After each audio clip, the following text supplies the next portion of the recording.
We start with this absolute creep of a landlord trying to play the pity card with our girl. He tells her if she is willing, he can waive her rent right now. She tells him to get lost, and boom, his wife suddenly walks in on them. Talk about instant karma. The wife goes off on him, asking if his business trip was just an excuse for this. She promises to deal with him later, but then immediately shifts the blame to our girl. She kicks her out on the spot, telling her to pack up and leave today. This is actually crazy. Now she is desperately texting around, asking if anyone has a room and promising to be quiet. Honestly, she is so polite, it is low-key heartbreaking, like a complete ghost. She asks if she can pay monthly because the listing said 1 month deposit and 3 months rent. But she typos and writes monthly as father-in-law. She is stressing so hard. Luckily, the new landlord is chill and says 1 month deposit and 1 month rent is fine. She asks to visit, and he sends her the address, 17 Cherry Blossom Lane. He says, knock, do not ring. The bell is broken. When she arrives, shivering in the rain, she asks if he is Mr. Liu. He tells her to get inside. Only then does she realize she was standing in the downpour. She panics and rushes in, immediately tripping over the doorframe. She stumbles forward and starts apologizing frantically over and over. She begs him not to be mad, but he just tells her to relax. The doorframe does not feel pain. He heads inside while her hesitant, quiet footsteps follow behind. After a few steps, he looks back and sees her frozen right at the entrance. She is stressing over whether to take off her completely soaked shoes. He tells her it is fine. He says just walk in, so she finally creeps forward with baby steps. The 3rd floor used to be a storage room, but he just cleared it out last month. He invites her in, showing off the room with the best lighting and a view of a cherry blossom tree. But before he can even finish speaking, he suddenly freezes. He turns around and catches her eyes lighting up. Before this, her head was constantly down. He never got a clear look at her face until she slowly lifts her head. A soft ray of light hits her face perfectly as she gazes at the cherry blossoms. A tiny, unconscious smile forms on her lips, and he asks how she likes the place. She immediately snaps back, hiding her smile and dropping her head again. She says it is great. He sets the rent at $1,000 with 1 month deposit. But first, the house rules. Absolutely no pets allowed in the house. No overnight guests, and keep the noise down after 10 p.m. Can she handle that? Her shoulders visibly tense up at the rules. She asks if they can do $800. Classic move. She is trying to bargain. He says $850 is his absolute lowest. She gasps, asking if he is serious. He jokes that he is lying, leaving her speechless. $850, take it or leave it. She quickly agrees, thanking him over and over again. He tells her to sign the contract. 1 month deposit, 1 month rent. He asks for her ID, and her hands are literally shaking as she pulls it out. It takes her forever to find it. He takes a look at the card. Lin Wanwan. 19 years old, local. Honestly, Wanwan is a pretty cute name. She asks if she can move in today, saying she does not have much luggage anyway. He shrugs and says, sure, handing over the keys so she can settle in. Later that evening, he accidentally cooks an extra bowl of tomato egg noodles. Guess he is still not used to being a landlord yet. He only realizes his mistake after plating it. She subconsciously treats him like a guest and whips up an extra bowl. Carrying the hot bowl, she heads up to the 3rd floor and hesitates. She knocks once. Silence. She knocks twice more, but still nothing. Just as she turns to leave, the door creaks open a tiny crack. A hand reaches out from the dark. Stunned, she hands over the bowl. Boom! The door slams shut. She did not even catch his shadow. Like, bro, at least say thank you. The next day, she goes to clean. But someone already did the job. The entire kitchen is sparkling clean. Under the bowl is a tiny note thanking her for the delicious noodles. She folds the sweet note and slips it right into her apron pocket. Then she grabs 2 fresh eggs and places them inside the clean bowl. This is officially their first trade. The next afternoon, she throws away trash.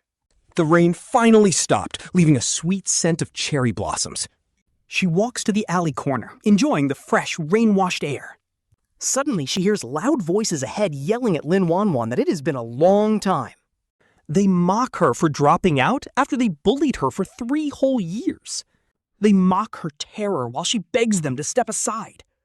They mockingly tell her to speak up because they cannot hear her. She screams for them to move, but they snatch her sketchbook to see what she drew. They laugh, pointing out her boring drawings of trees and the sky. They call Lin Wanwan pathetic, but admit one sketch is actually decent. They claim to love it right before slamming the art onto the dirt. Then the second, third, and fourth sheets are ripped and scattered everywhere. Lin Wanwan lets out a choked, heartbreaking sob as she watches her art ruined. She falls to her knees, desperately trying to save what is left. They sneer, asking who would ever look at this useless trash. Red Hair laughs, telling her she should have just given them her money instead. But approaching footsteps make the blonde bully quickly turn her head. She panics, calling for them to run before they get caught. The bullies look up and see our female lead walking up with absolute boss energy to stomp their phone. As the screen cracks, they scream to know who she is, and she proudly replies she is her landlady. She challenges them. If they love bullying so much, they should try bullying her instead. They stutter in fear as she warns them to never mess with this girl again. She casually adds that she has plenty of free time, while Purple Hair tries to argue. But Yellow Hair pulls her back, begging our lead to remove her foot. She bends down and carefully picks up the dirty, ruined drawings. She looks them dead in the eye and tells them to never show their faces in this alley again. The three girls look at each other before Red Hair grabs her cracked phone. They scramble and run away, nearly crashing into a trash can. Our lead tells her to stop crying, while the girl mutters a quiet thank you and keeps gathering her papers. Our female lead sighs and kneels to help her pick up the drawings. Among the ruined art, one beautiful painting of the sky stands out. A gorgeous pink and purple sunset is spread across the paper, smeared by mud. But the muddy blend actually creates a cool effect. In the corner, she sees a signature. She picks up the final sketch and instantly freezes in complete shock. The drawing isn't a landscape at all. It's a person standing in a kitchen.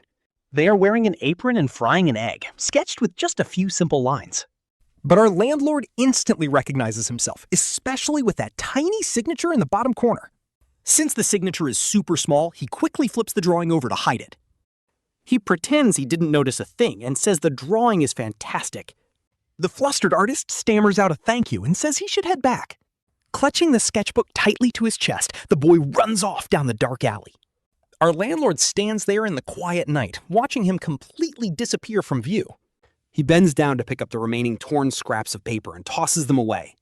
Back inside, he sits at his desk and stares blankly at the computer screen. The monitor shows some remote freelance coding work he took on a couple of days ago. The project manager has already pinged him 3 times, but one line is totally stuck. His mind is completely flooded with that cute sketch, making him feel super frustrated. Giving up on the code, he goes to sleep, only to be choked awake early the next morning. It isn't his alarm waking him up, but thick, suffocating gray smoke. Opening his eyes, he instantly sees a haze of smoke slowly swirling around. The dark smoke is creeping in right under the bedroom door, filling up the space. A heavy, burnt smell hangs in the air, making it hard to tell what is actually on fire. Whatever it is, it's definitely nothing good, and his immediate reaction is panic. Next second, he literally leaps out of bed and springs right into action. Rushing out barefoot, he finds the living room filled with smoke coming from the wide-open kitchen. He yells out in shock, "What do you think you are doing, trying to burn my house down?" The artist instantly panics, stammering out a million apologies for the massive mess. The poor guy squeaks that yesterday's noodles were just so delicious, so he wanted to cook breakfast to repay his kindness. Our landlord deadpans, "Were you actually trying to poison me instead?" The boy frantically shakes his head, explaining it was supposed to be a pancake, but the flour went wrong. The landlord turns off the tap and looks back at him. There is a smudge of white flour on his left brow and a streak of black soot on his right cheek. Running all the way from his eye to his chin, he looks like a dirty little stray cat. The landlord can't help but chuckle, which completely throws the poor boy off. Honestly, this is the first time the artist has ever seen him smile, and it's so wholesome. The landlord decides this situation is actually hilarious and demands to see his hands to check for burns. The boy tries to hide them, but the landlord firmly tells him to show his hands. He scolds him for lying while the boy stays silent. Sighing, a landlord grabs the burn ointment from the living room first aid kit. He squeezes a bit onto his fingers and tells him to give him his hand. The artist's freezing fingers tremble slightly in his warm palm, and the landlord flat out bans him from the kitchen. The boy softly agrees, but before he can make excuses, the landlord says he will cook. The boy is on dish duty to knock $50 off his rent. The artist stammers that $850 was already cheap, but he just gets asked if he'll wash. He tells him to wait while he whips up some egg-fried rice for breakfast. He casually mentions the ruined pot is going on his tab, deducted from next month's rent. That pot was $120 brand new, so he charges him $68 after depreciation. The artist softly replies that he knows the landlord purposely charged him less rent from the very beginning. Our landlord just scoffs, telling him that a 200-pound guy living upstairs literally begged him for 3 straight days. He stood firm on $900, not a single penny less, basically telling the guy to know his budget. Stop giggling and wait in the living room. The kid quietly thanked him, and from then on, the kitchen became a strange little unspoken boundary between the two. He explicitly banned the kid from the kitchen, but never said he couldn't chill at the door. Every evening around 5:30 p.m., our landlord put on his apron and started prepping dinner. The boy would run down from the 3rd floor just to sit on a wooden chair right at the door. He called it the supervisor seat, and the kid honestly never stepped inside.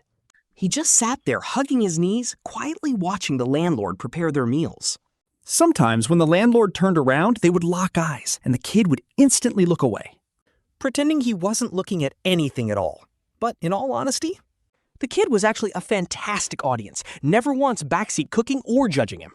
He never once complained about slow chopping or too much oil, but whenever our MC seasoned the soup, the boy would crane his neck, curiously eyeing all the little spice jars in his hands. But he never actually asked, he just knew.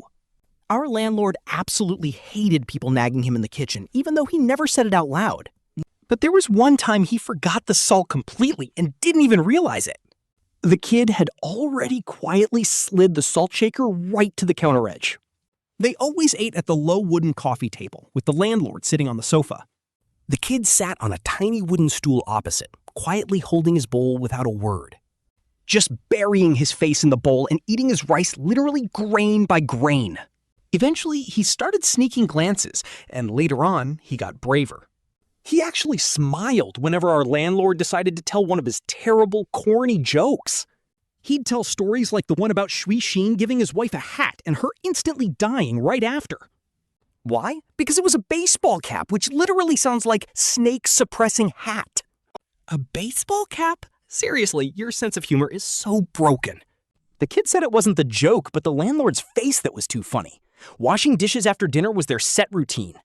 The kid washed while he wiped. He was super slow, making massive bubbles with the soap, scrubbing each individual bowl like some serious science experiment before finally wrapping up all his chores. He would look back as if asking if he could leave, and the landlord would just nod. The kid always quietly muttered thanks for the meal before heading off, never even waiting for a reply. Then he would quickly scurry back upstairs. After 7 whole days of this exact routine repeating, things changed. Our landlord actually started looking forward to dinner. Honestly, this wholesome daily routine is keeping me fed. One night, after the kid finished up and went upstairs, our landlord was chilling on the couch. He scrolled onto the kid's social feed. They had just added each other, and his avatar was a white cat. There was only one photo on his entire feed, a simple picture of tonight's dinner. The short caption just said, "So happy," but there were no likes or comments. Our landlord just stared at those simple words for a very long time. Then he tossed his phone to the side, just laying there, staring blankly at the ceiling. Faint footsteps echoed from upstairs, meaning the kid was walking around in his room. The old house had paper-thin walls, so every single step upstairs was totally clear to him below. Usually the kid walked super lightly, as if he was worried about bothering the landlord.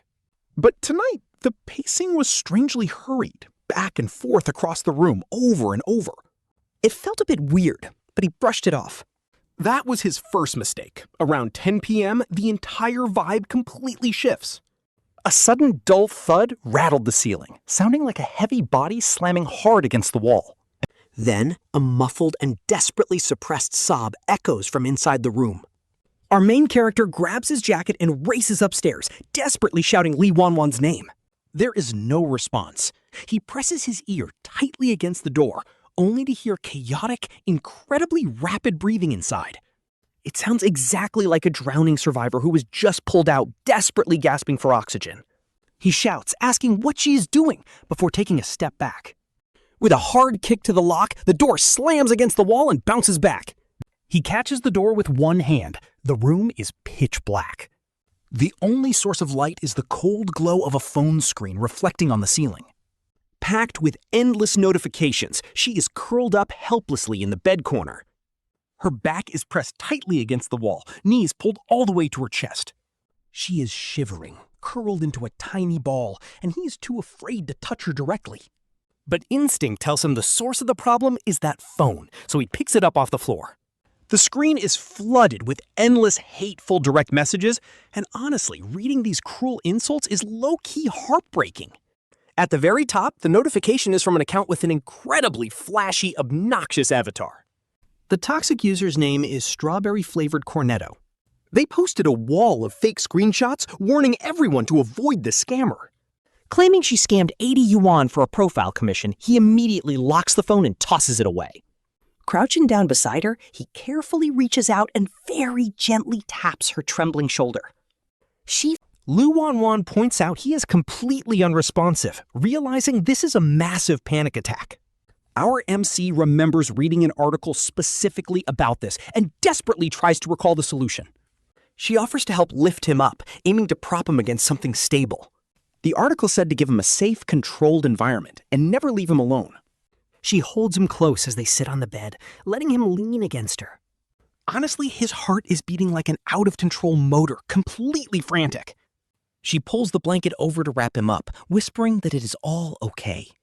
Telling him to slow down his breathing, she guides him to follow her. Inhale, exhale.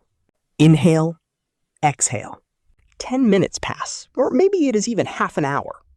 It feels like forever, but his trembling body finally begins to relax. His breathing slowly returns to a normal rhythm, and his clenched fingers finally loosen. He completely collapses into her arms, like a tightly wound string that finally lets go. And then he starts crying, but this is not that silent, suffocating choking from before. The boy is sobbing out loud now, and she just holds him closer. Without saying a single word, she just quietly holds him and pats his back. He cries for so long that his voice goes completely hoarse by the end. Eventually, his breathing steadies, and his body finally stops shaking. He slowly pulls away from her embrace, wiping his tears with the back of his hand. Keeping his head down, too embarrassed to look at her, he stammers out a shaky thank you. She hands out some water. He takes a sip, but immediately chokes a little. After a couple of coughs, he takes another sip and just stares down at his cup in total silence. Our guy picks up the phone and unlocks it. He taps on that Strawberry Cornetto profile. The avatar is low-key gorgeous. But there's barely any posts, and the account is only 3 months old. It is clearly a burner account, so our guy clicks on the call-out post. He reads it carefully from start to finish, but the chat history is incomplete. They only screenshotted what Lin Wanwan said, and the order is completely scrambled. The most crucial part of the chat, where she asked for file confirmation, completely gone. Completely missing. Our guy takes screenshots and exits. Just wait for me, he says, as she looks up at him. Her eyes are completely red. He just turns and heads downstairs. He kicks open his bedroom door and boots up his computer. He is a software engineering major after all. Honestly, do not mess with a coder. Tracing basic digital footprints is absolute child's play for our guy. By 2:17 a.m., he finally tracks it down. The actual IP address of that toxic strawberry cute cone account? It is linked to the same username across 3 different platforms, with every single one pinpointed to the exact same location. All of those accounts lead straight to a single dormitory inside the local university town. Following that exact IP, our guy tracks them down on a completely different social platform. They actually bragged online about getting a free custom profile picture. Down in the comments, one of their friends literally asked how they got it for free. The scammer replied, "Just ask for a refund after it is done, since there is no contract." They can't do anything to me. Our guy records everything and restores the deleted chats directly from the cache. He lines up the contradictory refund records right next to their lies, exposing the entire scam clearly. 21 pieces of evidence in total, with a crystal clear timeline. The logical gaps are glaring. By 3 a.m., he is ready. He compiles all of this evidence into a massive post with the original screenshots and uploads it. He also direct messages the key accounts that originally shared the fake call-out post, along with a major influencer account that specifically helps digital artists protect their rights. By 4 a.m., the strawberry scammer sees the post. They panic and start deleting everything, but it is way too late. The expose is already viral, and the comments are swarming with people demanding to know who the real thief is. Commenters are losing their minds over how complete this evidence is. Talk about an absolute plot twist. The real scammer was the buyer all along, a classic case of the thief crying thief. Honestly, this is so satisfying. Netizens are fully backing the artist now because the receipts are foolproof. By 5 a.m., the scammer posts a public apology. By 6 a.m., they transfer back the 80 yuan they owed for the avatar. They send a quick sorry. Our guy tosses his phone aside. He leans back in his chair and rubs his sore eyes as dawn breaks outside. Sparrows are chirping in the cherry blossom trees, and morning light filters through the half-closed curtains. It casts a soft golden glow across the floor. Just then, quiet footsteps echo from the stairs. Lin Wanwan walks into the room, her eyes still swollen. They silently lock eyes with each other. Neither of them says a word for a long, quiet moment. "You didn't sleep at all?" she asks, her gaze falling straight on the dark circles under his eyes. "I took care of everything," he says, handing her his phone to check for herself. She looks down and scrolls for a bit, her finger pausing on the transfer screen. The 80 yuan transaction stays on her screen for several seconds. Then her eyes well up again. "Don't cry," he says. "You cry way too easily." She quickly wipes her tears with the back of her hand. "Why did you help me?" she asks. "I am just your tenant." So our MC stands up, heads to the kitchen, and ties on his apron. Breakfast is going to be egg-fried rice, but she still hasn't answered him yet. He grabs 3 eggs from the fridge, joking that maybe they're already salted. And then she softly mumbles, "Thank you, Mr. Landlord." He tells her to speak up next time she's bullied, or he'll do it for her. What a Chad. After that day, Lin Wanwan actually starts changing, just a tiny bit. It's super subtle, honestly. You'd completely miss it if you weren't paying close attention. Like, she doesn't bury her face in her bowl while eating with him anymore. Like his terrible dad joke about why flowers smile. Because they have stems. She actually looks up now, and her lips twitch into a rare smile at his bad jokes. Before pretending to drink water, she even dares to hold eye contact for over a second. Even though that extra second usually ends with her panicking and knocking over her cup. And get this, she even started softly humming while washing the dishes. They are always these sweet, gentle melodies that he can't quite place, but they sound lovely. Like a warm spring breeze drifting through cherry blossoms. Once, he purposely stands in the kitchen doorway just to tease her. She hums quieter and quieter until she completely mutes herself. Too cute. With ears red as cooked shrimp, he tells her to keep going because it sounds nice. She vigorously scrubs the bowl until it squeaks, totally flustered and absolutely speechless. She finally blurted out that she finished washing, then literally bolted past him right up the stairs. He just watches her cute escape while popping a sweet cherry into his mouth. Man, that's sweet. By mid-April, the old cherry blossom tree in their yard starts shedding its petals. The pink petals drift down like soft snow, completely blanketing the entire courtyard. He has to sweep the ground daily, but Wanwan is always squatting by the edge, picking them up. She carefully selects the clean, perfect ones to press inside her sketchbook page by page. He asks why she's gathering them, and she says they're for bookmarks. But why make so many? Are you even reading that much? She shyly offers to give him some. And he tells her to just pick out some good ones, and as he sweeps, he starts keeping an eye out for nice petals too.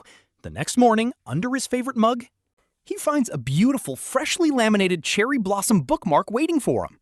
It is pressed perfectly flat, with delicate pink petals sealed inside the clear film. Next to it, a small handwritten note thanks him for the egg-fried rice. My heart is melting. He slips it inside a massive coding textbook that he hasn't opened in 6 months. By the third weekend of April, while leaning against the doorway sipping on a cold cola, he suddenly realizes that Lin Wanwan has actually been living here for nearly 20 days. But here's the thing, he's never actually seen her go outside. Aside from being cornered in that alley, she hasn't taken a single step outside the yard. She's like a little bird keeping herself locked up, even when the cage door is wide open. But she won't leave. Not that she doesn't want to. She's just too terrified, so he decides to take her out this Saturday after breakfast. He hands her a shopping bag, telling her they're hitting the market and she's carrying. The market is super close, just 2 streets down and a 5-minute walk. It's pretty empty at this hour since the morning rush is already over. Even the vendors are dozing off, but she's still lingering by the kitchen, too scared to step out. He offers to buy her some sweet roasted chestnuts, and her eyes instantly light up. She slowly gathers her courage as he says, "Let's go, Lin Wanwan." He tells her she can't stay cooped up inside forever. If she's really that scared, she can just grab his shirt sleeve. After a quiet 5 seconds, she finally takes that first big step. Honestly, the local market isn't scary at all. Their town is just a quiet little place. The West Market only has 3 rows of stalls in total, and the sweet old veggie lady knows him well. She greets him as Xiao Lu and even tosses an extra head of garlic into his shopping bag. Meanwhile, Lin Wanwan follows close behind him, tightly clutching the handles of her shopping bag. She walks with her head low, easily startled every time a passing electric scooter zips by. Instantly shrinking behind him, she watches as he starts bargaining with the old vendor lady. He asks for a discount since he's buying 3 whole caddies, but while he is busy haggling, Lin Wanwan secretly glances at a nearby goldfish stall, her eyes tightly locked on a beautiful red butterfly tail goldfish. It swims around and she clearly wants it. Seeing him notice, she gets startled and shakes her head quickly. Our boy pulls out 5 yuan anyway, buys 2 little red goldfish, and gently hands them to her. Cradling the bag to her chest, she lets out a tiny smile. She softly thanks him, and on the way back home, she actually takes the initiative to step forward. Instead of hiding behind him, she now walks right by his side, though still keeping a careful 3-step distance. But hey, at least she isn't hiding in his shadow anymore. Later that night, after dinner, she carefully places her 2 new goldfish inside a clear glass jar to keep them safe. When Xiao Lu goes upstairs to deliver clean bedsheets, he finds her completely focused on sketching those goldfish. Her pencil softly scratches against the paper, showing just how incredibly serious and dedicated she is. The tails are drawn incredibly elegant and flowing, rippling in the water like 2 beautiful clouds of red smoke. She ends up gifting the drawing to him, leaving her signature right at the bottom. It is no longer a tiny hidden scribble in the corner, but her actual name, proudly and neatly written, Lin Wanwan. Alright, so by early May, an editor from a picture book publisher randomly spots one of her gorgeous illustrations online. This is the exact drawing she made in the yard earlier, featuring a beautiful sunset cherry blossom tree, featuring a man wearing a checkered apron, standing in the kitchen with his back turned. She had previously posted this piece on her social media with only a simple period as the caption. Out of nowhere, the post blows up with over 3,000 shares, and the publisher slides into her DMs. The editor politely reaches out, introducing themselves from the publishing house and praising her art. They absolutely love her style and want to publish an entire book, asking if they can meet up in person. Lin Wanwan is absolutely thrilled, rushing downstairs so fast she practically flies down the entire flight. She shoves the phone right in his face, her finger frantically tapping on the screen. Too choked up to say a single word, she can only watch as our boy takes the phone to read it.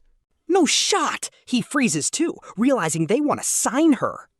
They want a whole book from her, and she just nods like crazy.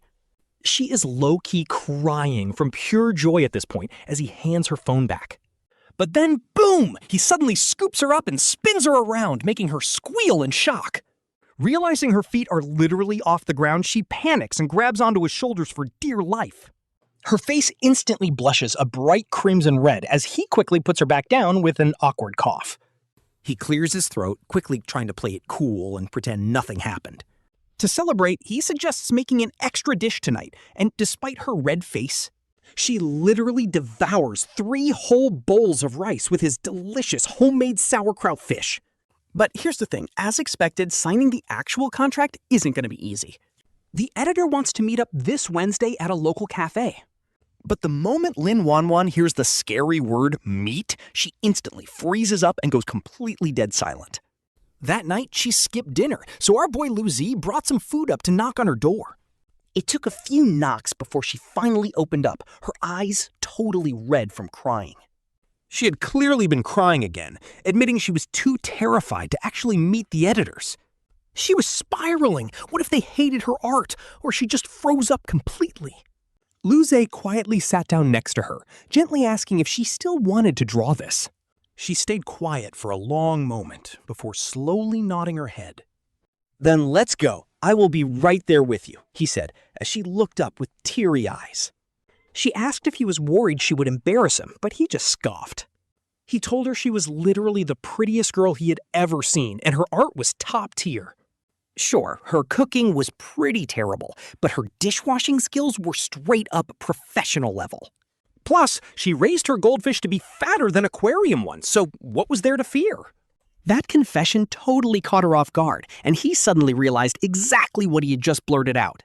He quickly looked out the window as 10 seconds of pure, awkward silence ticked by before she spoke.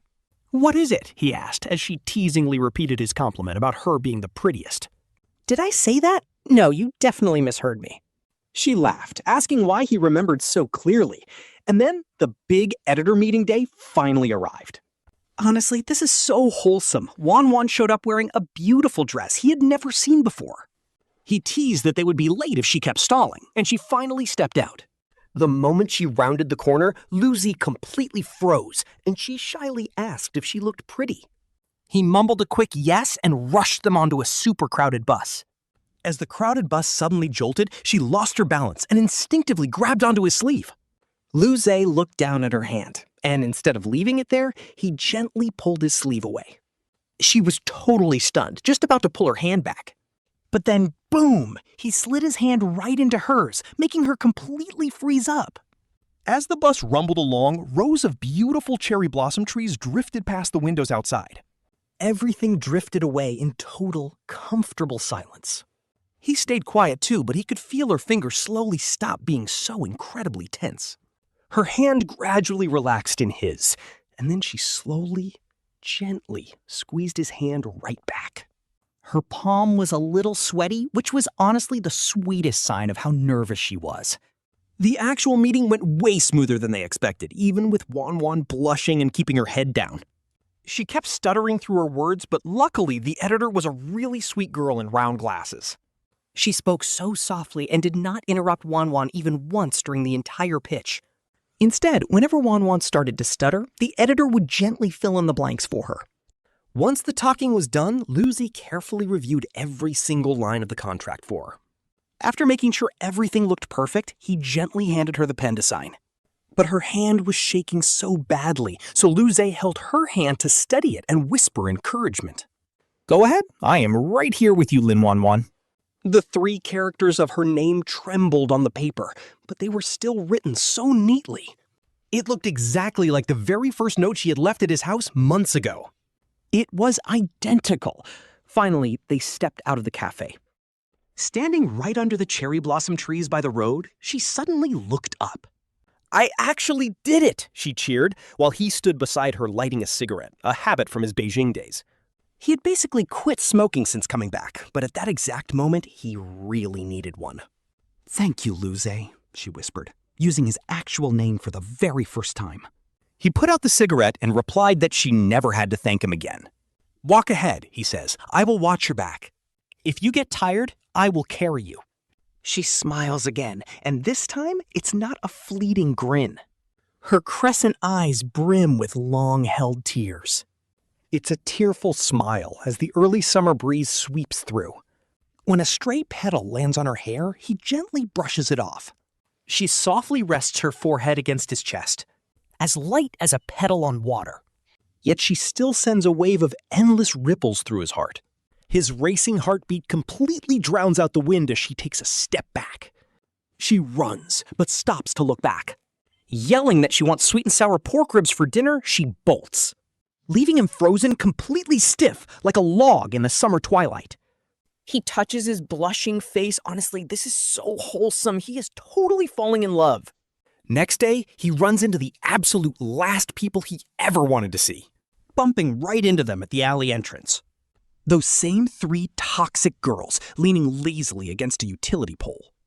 Looking like moldy hawthorn sticks, they freeze. They quickly pretend to play on their phones as he walks past.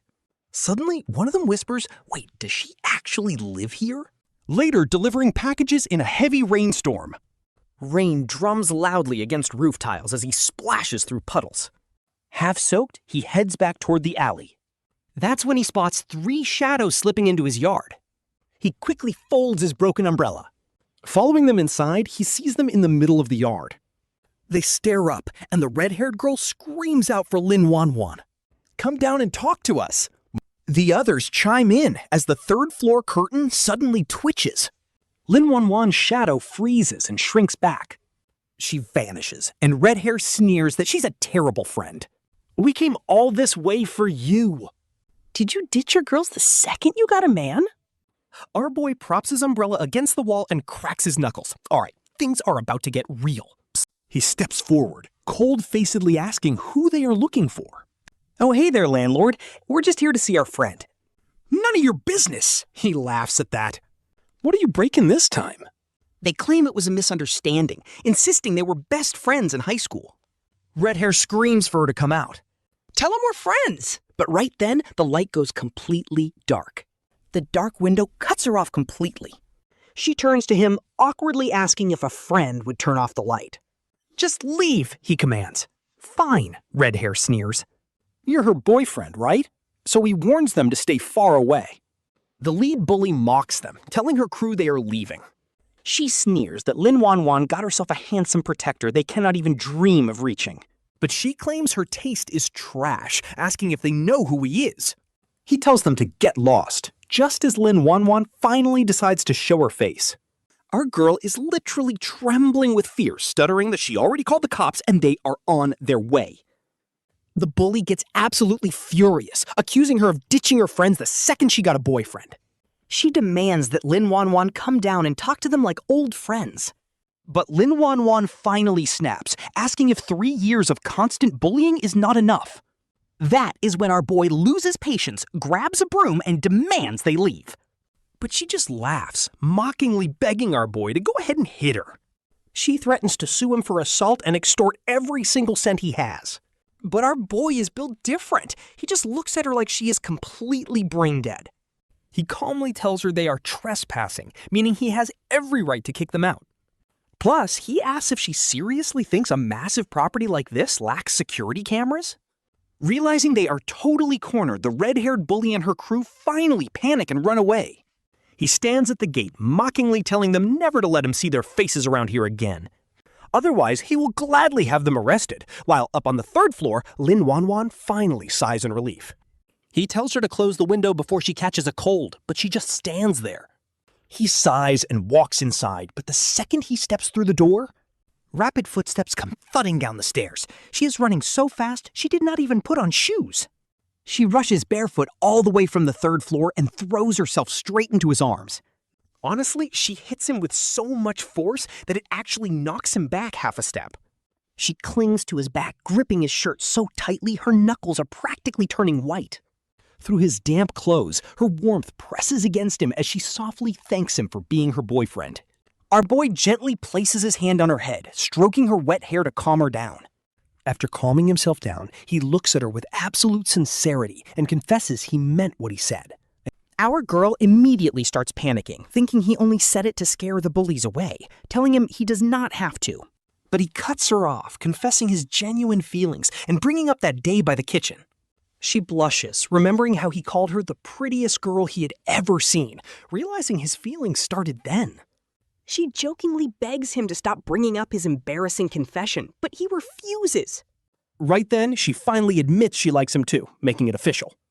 Now as her official boyfriend, our boy can finally protect his girl openly.